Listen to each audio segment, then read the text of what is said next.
guys. Thank you for last night. Thank you for serving. Thank you for loving these students.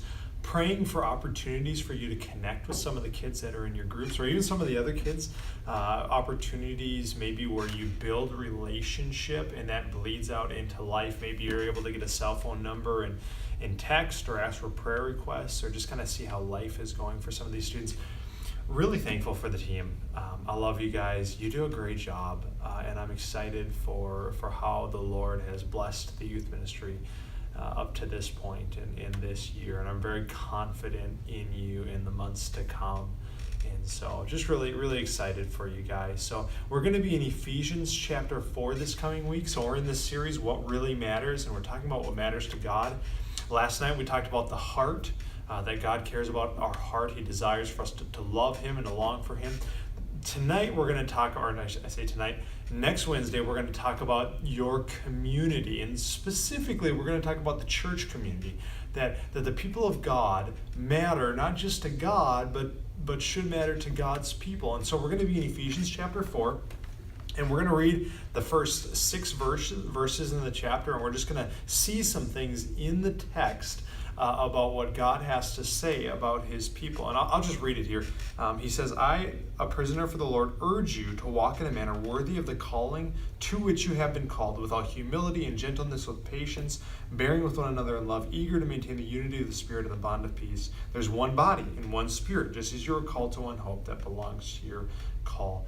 And so we're going to see 4 things in this text. Number 1, we're going to see that we must live lives, that you and I are called to live lives that match who we are. That our lives must match who we are. And when I say who we are, I'm not talking about our gifts and our characteristics as human beings. I'm talking about what Christ has done for us.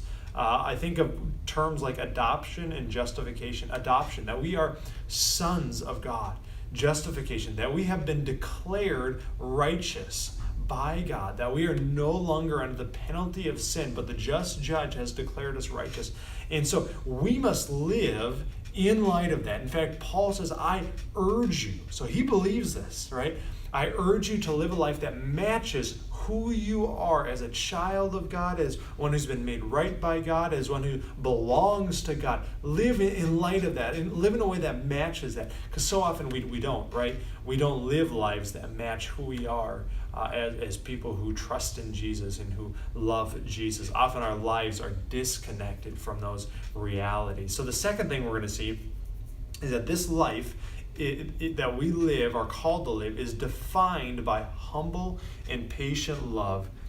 Verse 2 defines it with all humility and gentleness, with patience, bearing with one another in love. So our lives are to be lived in the context of the church, in the context of God's people, and that we are to live in a way that is humble, that is patient, and ultimately rooted in love, right? That we don't just put up with believers. And I get it, like, there are people that we are prone to be more like and to like more, and there are people that we are prone to say, I don't want to be real close to that person. But the reality is that we are called to love the people of God, and that means we're loving mature believers who are great at living like Jesus, and that we are called to love the brand new baby Christian who has no idea what he's doing. Right? So this life is defined by a humble and patient love that bears with people, the people of God in life. That is what this life looks like. The third thing is that this love desires, it seeks after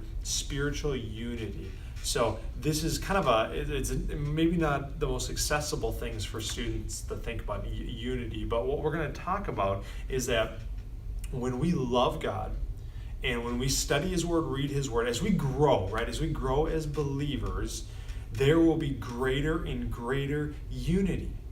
And it's not a lowest common denominator kind of unity, like let's just cut all the things that we disagree about, find a couple of things that we do agree about, and we'll call that unity. No. It's when we draw nearer to God, when we know more about the Bible, when we hear from God more, when He moves in us more, that it creates a stronger, more real, vibrant, dynamic sense of unity amongst God's people. that as we love Jesus and grow in him and live out what it looks like, live out this life in light of what Jesus has already done, that it brings about a greater sense of unity and belonging, maybe is even a better way to think about that we belong to one another, and that is felt and experienced in the church.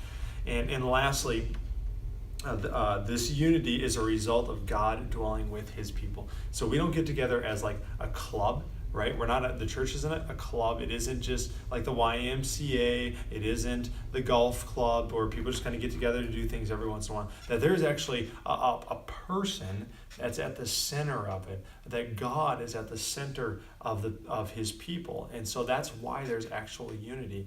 All other groups eventually fall short, whether it's a team or a club, whatever it is. They fall short in creating that sense of ultimate belonging in unity.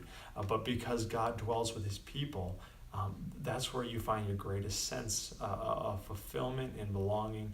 And you know what the people of God would need, what all people need, it's found in the church. The community that we need is found in the church. So what really matters is your community, your community of believers. And that's just not Annandale Free Church. That's all believers. And for some of our students, or for most of our students, that means in the public school system, finding believers in the public school system that you can connect with and know and belong to, and getting over your differences so that you can encourage one another in Christ. So lastly, I want to apologize, okay? So I know the text messages this last week were kind of weird. I'm trying to figure out why Android people aren't getting my text messages, but iPhone folks are, and then some of the Androids. So I apologize, it's just messy. So I'm going to try and fix it this week, see if I can figure it out.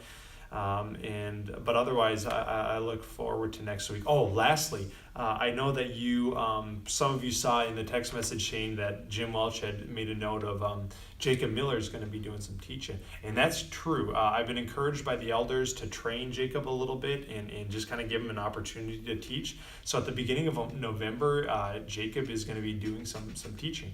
And so I'm walking him through what does it look like to pick a topic, to pick a passage, to study that passage, and to turn it into something that students can understand. And so we're walking through that together. So be in prayer for Jacob as he looks at doing this. So I love you guys. Thank you for how you serve and how you bless this church. You are a means by which our mission statement as a church of raising up a faithful generation, you are a means by which that is being accomplished. We'll talk to you later.